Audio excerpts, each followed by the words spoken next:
Corona महामारीत सर्वत्र हाहाकार माजलेला असताना काही जण मदतीसाठी सर्वस्व अर्पण करतायत, तर काही जण संधीचं सोनं म्हणून मिळेल तशी लुटमार करतायत.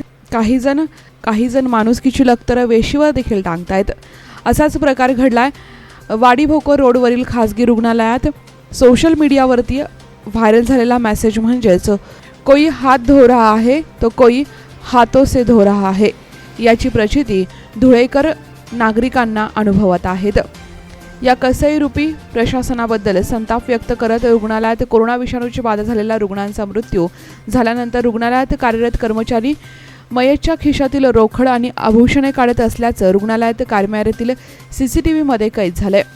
नातेवाईकांनी रुग्णालय प्रशासनाला दिलेली माहिती आणि हा प्रकार झाकण्याचा देखील प्रकार करण्यात आला, मयताच्या नातेवाईकांनी सांगितलं. त्यानंतर नातेवाईकांनी जाब विचारला असता उडवाउडवीची उत्तर देण्यात आली आहेत. घडलेल्या प्रकाराबाबत सर्वत्र संताप व्यक्त होत असून देवरूपी मंदिरात उपचारासाठी येणाऱ्या रुग्णांची अशी फसवणूक केली जात असेल तर रुग्णालय प्रशासन झालेल्या प्रकारावरती रुग्णालयावरती कारवाई करतं की नाही हे पाहणं आता खूप महत्त्वाचं ठरेल. प्रतिनिधी प्रमोद साळवे, न्यूज टुडे 24, धुळे.